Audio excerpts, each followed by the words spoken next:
Merci beaucoup, Étienne. Merci pour cette invitation. Également à ce colloque fort passionnant. Oui, donc je vais vous parler de la souffrance vue par les algologues ou les médecins de la douleur. Ça paraît peut-être plus, ça parlera davantage, ça vous parlera sans doute davantage. Et comme vous l'avez compris, on peut distinguer la douleur et la souffrance. Hein. Vous avez entendu ce matin l'exposé de Smadar. Et l'idée, c'est vraiment de dissocier souffrance et douleur. Et comment vous avez compris que la définition de la souffrance, c'était compliqué. Eh bien, la façon de l'évaluer, cette souffrance, c'est notamment d'analyser, comme ça a été présenté précédemment, l'impact de la douleur sur la vie des patients en général et sur la qualité de la vie en particulier. Alors, juste un rappel, hein, là je vais parler de douleur chronique, hein, on ne parle pas de douleur aiguë, douleur chronique en général qui concerne, comme vous le savez, un grand nombre de maladies neurodégénératives. Toutes les maladies neurodégénératives sont associées à des douleurs chroniques. Et douleur chronique, hein, c'est-à-dire une douleur qui dure dans le temps, qui dure au minimum 3 à 6 mois, qui est une douleur quasi quotidienne et qui est une douleur qui se distingue complètement de la douleur aiguë puisqu'elle n'a plus du tout cette fonction de signal d'alarme qu'on reconnaît à la douleur aiguë. Donc on n'est plus du tout devant un symptôme, comme c'est le cas de la douleur aiguë, qui peut aider les médecins à faire des diagnostics notamment, mais on est vraiment face à une maladie qui doit être prise en charge pour elle-même. La douleur chronique est une maladie en tant que telle. Alors la douleur, c'est souvent représenté par cette forme d'oignon là, et c'est pour vous dire que la douleur chronique, c'est bien plus encore une fois qu'un symptôme. La nociception, c'est un petit peu la douleur aiguë, c'est ce qui nous permet de réagir face à des stimulations nocives. Donc, et la souffrance englobe tout ça, et puis tout ça va avoir un impact sur la vie en général, sur les comportements en particulier. Donc, si on cherche à analyser de façon un peu plus précise quels sont les domaines dans lesquels la douleur va impacter, eh bien, je vais le détailler un petit peu, mais bien sûr, il y a l'humeur, hein, l'anxiété, les troubles du sommeil, les relations avec les autres, y compris les relations professionnelles, etc., etc. Et donc, ce sont tous ces impacts de la douleur, finalement, qui constituent ce qu'on appelle la souffrance. Et vous avez compris que donc la souffrance elle-même, comme l'a bien détaillé ce matin Smadar Bustan, elle a donc ces différentes dimensions. On parle de souffrance physique, de souffrance psychologique, de souffrance mentale, de souffrance sociale, et tout ça est lié, bien entendu, à la douleur. Alors, je vais prendre quelques exemples, les exemples les plus classiques, hein, pour vous exposer un petit peu le lien entre la douleur et impact de la douleur sur les différents aspects de la vie, de la qualité de vie. Et ceux qui sont les plus communs, les plus souvent analysés, ce sont les liens entre douleur chronique, hein, encore une fois, les troubles du sommeil, l'anxiété et la dépression qui sont les plus souvent mentionnés par les patients. Juste pour vous donner une dimension quand même du problème, de façon générale, hein, la douleur chronique, c'est fréquent dans la population, hein, ça touche encore plus souvent les maladies neurodégénératives, mais c'est très fréquent dans la population générale. On a des chiffres ici, par exemple, sur une étude britannique qui était autour de près de 50% des patients des Britanniques qui déclaraient souffrir de douleur. Et en France, l'étude que nous avions faite il y a quelques années montrait qu'un tiers environ des Français se plaignent de douleurs chroniques, hein, quand on les interroge. Douleur chronique définie encore une fois comme une douleur quotidienne durant au minimum 3 mois. Et puis, il y a différents types de douleurs chroniques, et je voudrais vous montrer que parmi ces douleurs chroniques, il y en a qui sont peut-être encore plus impactantes sur la qualité de vie. C'est notamment les douleurs neuropathiques, ce sont ces douleurs qui sont associées à des lésions du système nerveux, que ce soit le système nerveux périphérique, les nerfs, donc, ou le système nerveux central, la moelle ou le cerveau. Et bien entendu, dans les maladies neurodégénératives, ces douleurs neuropathiques sont également extrêmement fréquentes. Alors, par exemple, pour les douleurs neuropathiques, hein, c'est entre 7 et 10% de la population générale. Environ un quart des douleurs chroniques ont des composantes neuropathiques. Alors, la douleur chronique, eh bien, elle est fortement liée à l'âge, hein, bien entendu. Plus on avance en âge, plus la prévalence de la douleur chronique augmente, avec des prévalences qui atteignent plus de 50% au-delà de 65-70 ans. Et de même pour la douleur neuropathique, hein, on a des chiffres qui sont avec le pic qui se trouve un peu plus tôt, hein, dans la vie, autour de 50-60 ans. Mais là encore, l'âge a un impact majeur sur la prévalence de la douleur chronique, hein. Plus on avance en âge, plus on a des risques d'avoir des douleurs chroniques, ce qui n'est pas très surprenant. Mais ce qui est plus inquiétant, en revanche, c'est que vous connaissez tous les pyramides des âges de nos pays occidentaux, et compte tenu de l'évolution de ces pyramides, on peut s'attendre sans aucun doute à une très forte augmentation de la prévalence de la douleur chronique dans les toutes prochaines années.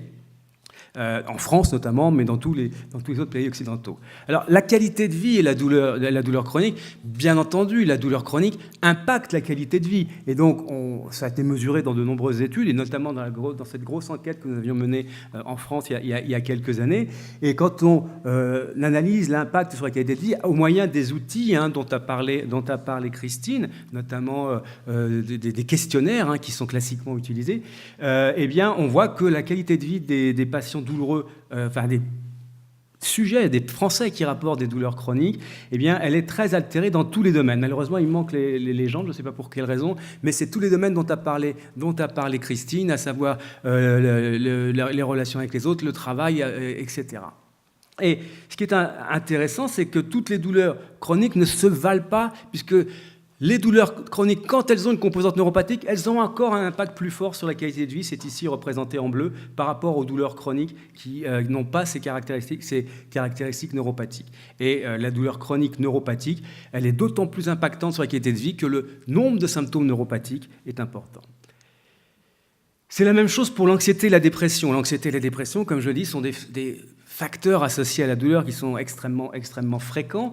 Je vais y revenir tout à l'heure. Et bien là encore, l'anxiété et la dépression sont plus fréquentes et plus sévères chez les patients qui ont des douleurs chroniques de type neuropathique. Donc on voit bien que même au sein des douleurs chroniques, toutes les catégories ne sont pas égales.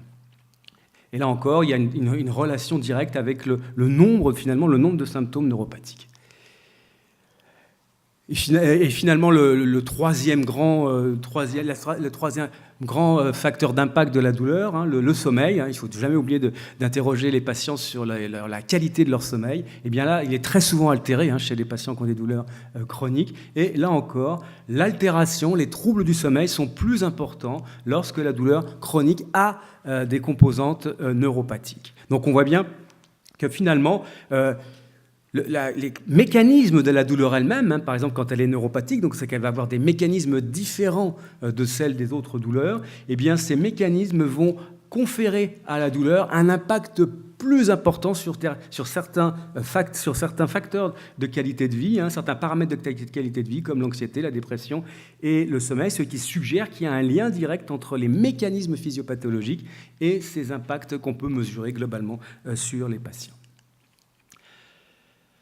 Alors donc les mécanismes, qu'est-ce qui se passe finalement, hein, comment peut-on expliquer ces relations bidirectionnelles à chaque fois entre la douleur, qu'elle soit neuropathique ou pas d'ailleurs, l'anxiété, les troubles du sommeil et la dépression?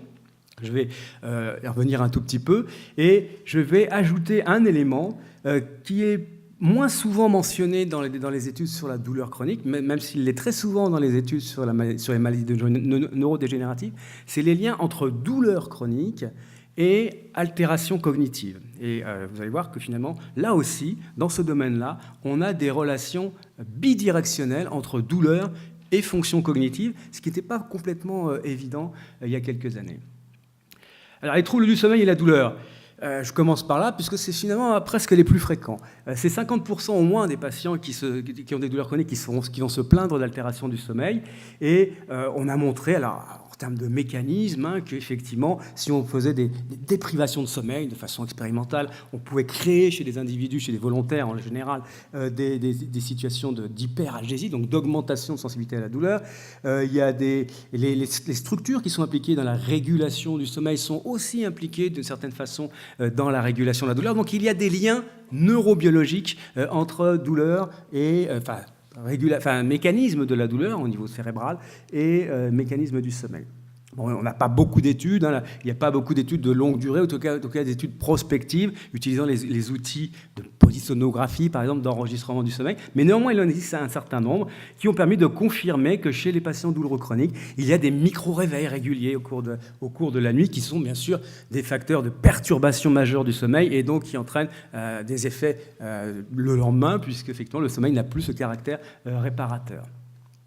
Chez l'animal aussi, on a pu montrer, donc pour dire que ce sont des liens forts, on a pu montrer des liens entre douleur et certaines régions du cerveau et le sommeil. Mais le problème, c'est est-ce que finalement les troubles du sommeil seuls peuvent provoquer la douleur? C'était un peu une question à un moment donné que les gens s'étaient posées. Est-ce que les troubles du sommeil n'étaient pas un facteur déclenchant de douleur? Il semble que non. En réalité, quand on fait des études longitudinales, on voit qu'il n'y a pas forcément de lien très net entre l'intensité de la douleur et les troubles du sommeil. Et donc, en fait, on ne pense pas que c'est pas les troubles du sommeil qui entraînent la douleur, mais évidemment l'inverse, c'est la douleur qui entraîne les troubles du sommeil, mais les troubles du sommeil, eux, vont contribuer ensuite à amplifier la douleur. Donc on a bien un cercle vicieux, mais qui est quand même initié par la douleur, ce qui explique bien entendu que les hypnotiques ne sont pas suffisants pour traiter ces patients, même si parfois ils peuvent être intéressants sur des périodes courtes, et que d'autres techniques qui visent à traiter uniquement l'insomnie sont rarement suffisantes pour traiter la douleur. L'anxiété et la douleur, là encore, on a des très fortes prévalences, entre 10 et 50-60% selon les études. Ça dépend là encore un petit peu des types de douleurs dont on parle. Pour les douleurs neuropathiques, c'est un petit peu moins fréquent, sans doute autour de 20, un peu moins de 20%. Un peu plus fréquent dans d'autres pathologies comme la fibromyalgie. Et nous avons dans la salle la présidente de Fibromyalgie France. Là encore, il y a des petites disparités en fonction des douleurs. Mais là encore, il faut bien comprendre que s'il y a cette forte association entre anxiété et douleur chronique, traiter l'anxiété suffit rarement à améliorer complètement les patients. Et de fait, les anxiolytiques classiques ont peu d'effets analgésiques proprement dit, de même que les différentes thérapies qu'on peut envisager pour améliorer l'anxiété. Mais néanmoins, ces traitements peuvent être des traitements complémentaires qu'on peut être amené à prescrire aux patients douloureux chroniques pour tenter d'améliorer un épisode aigu ou chez des patients qui seraient particulièrement gênés par l'anxiété. De même, la dépression, là, on a parlé beaucoup de dépression ce matin. La dépression, là encore, elle est extrêmement fréquente. Mais là, les études sont très disparates en termes de résultats, de 15 à 100%.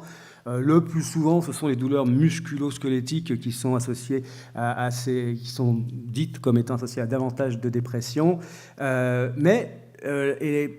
Quand on parle des dépressions majeures, c'est-à-dire la dépression telle que le diagnostic, selon les critères définis par les psychiatres, on a des chiffres qui sont tout de même plutôt assez inférieurs. Et là encore, plutôt concerne les patients qui ont des douleurs diffuses, des douleurs multiples, que des patients qui ont des douleurs bien focales. Et donc là encore, faire la distinction entre des symptômes dépressifs qui sont rapportés par presque tous les patients, finalement, les patients douloureux chroniques, ce qui est normal, la douleur a un impact majeur sur l'humeur, et la dépression majeure telle que définie par les psychiatres, et comme ça a été évoqué ce matin, là on voit que les prévalences sont quand même beaucoup plus faibles, et on est plutôt autour de moins de 10% quand on parle de dépression majeure. En revanche, les symptômes dépressifs, là, sont extrêmement fréquents, et eux ont un impact tout aussi important sur la qualité de vie des patients.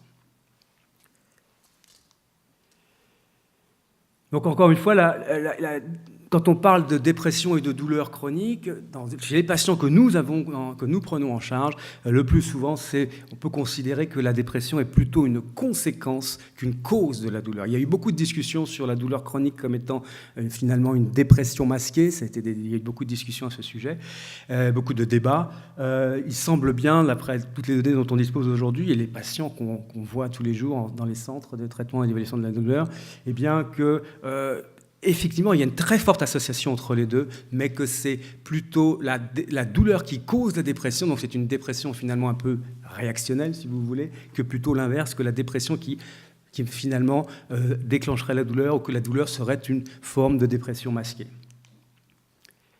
Et ça permet d'expliquer pourquoi, alors vous savez sans doute qu'on utilise, ça sera sans doute abordé cet après-midi, mais on utilise des antidépresseurs pour traiter la douleur. Pour traiter la douleur et pas pour traiter la dépression. Et seulement certains antidépresseurs ont des propriétés analgésiques. D'accord ? Pas tous les antidépresseurs. Donc ça suggère bien qu'il ne suffit pas de donner un antidépresseur pour améliorer la douleur. Seuls certains antidépresseurs améliorent la douleur parce qu'ils ont des propriétés spécifiques qui font qu'ils vont agir sur les systèmes de modulation de la douleur.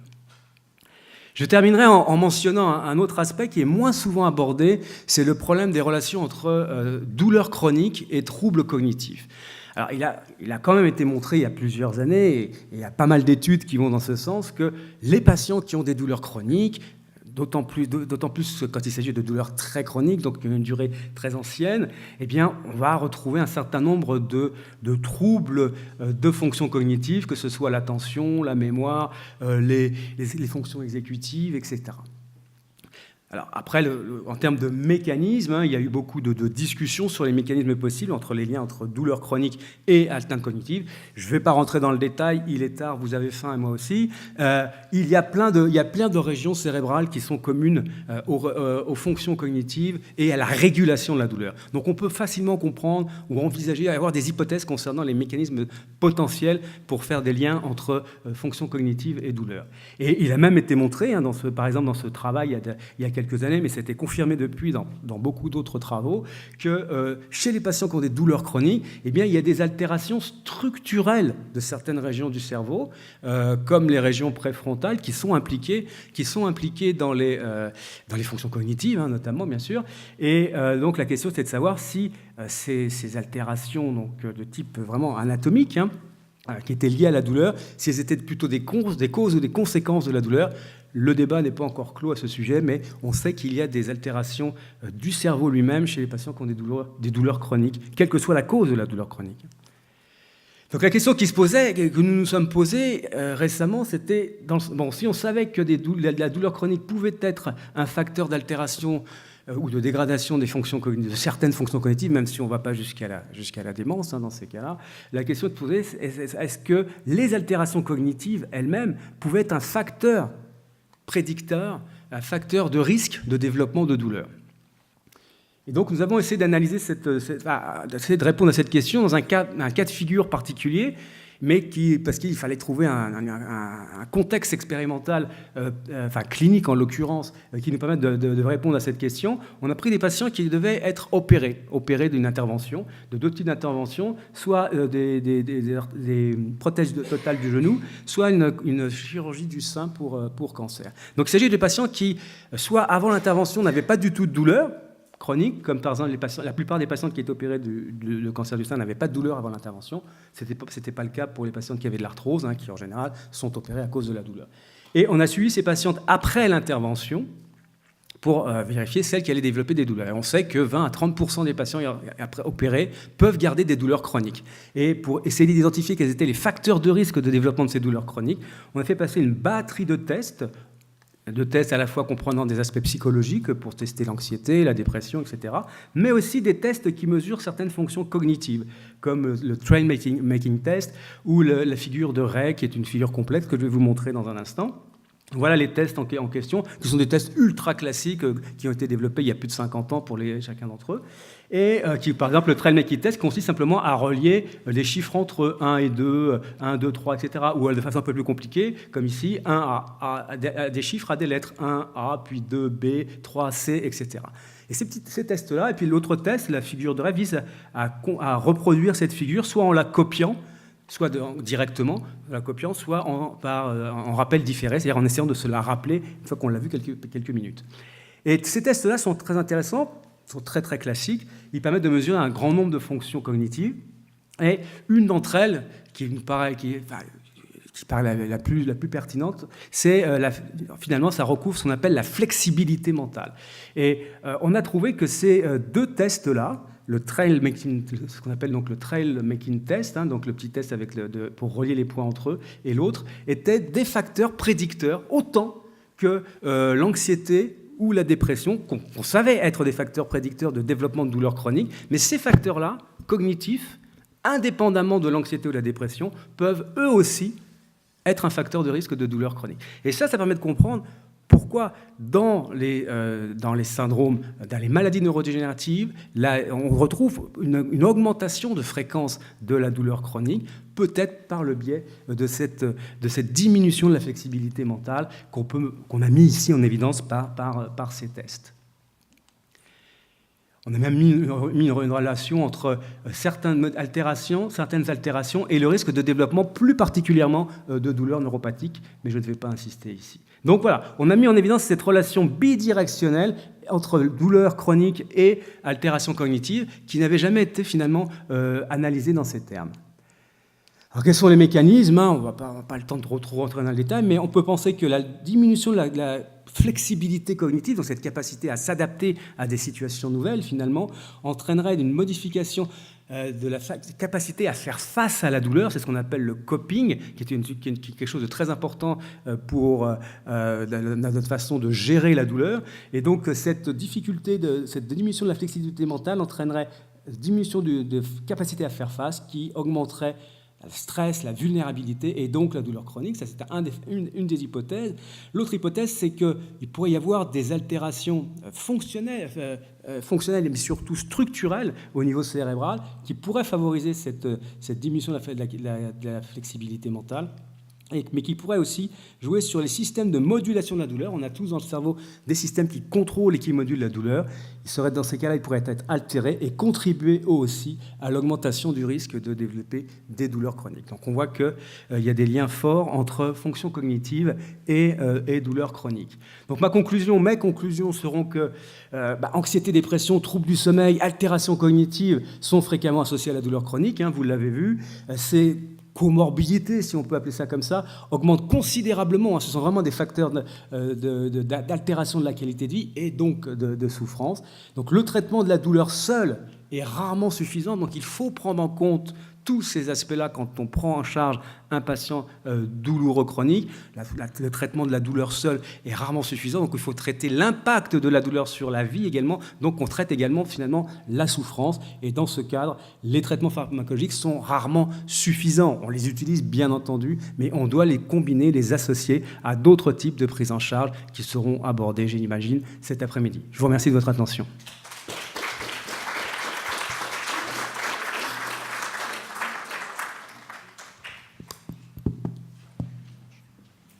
Des questions, oui. Première question. Je voudrais savoir si certains médicaments antidouleurs peuvent provoquer des altérations cognitives. C'est une bonne question. Il y a beaucoup de médicaments antidouleurs qu'on utilise pour traiter la douleur chronique notamment. Ils ont tous des actions sur le cerveau, que ce soit des antidépresseurs, des antiépileptiques, ou voire des traitements dérivés de la morphine. Alors, ils peuvent entraîner des fonctions cognitives au sens démence, non, ça n'a jamais été démontré. Mais des altérations transitoires de fonctions cognitives, oui.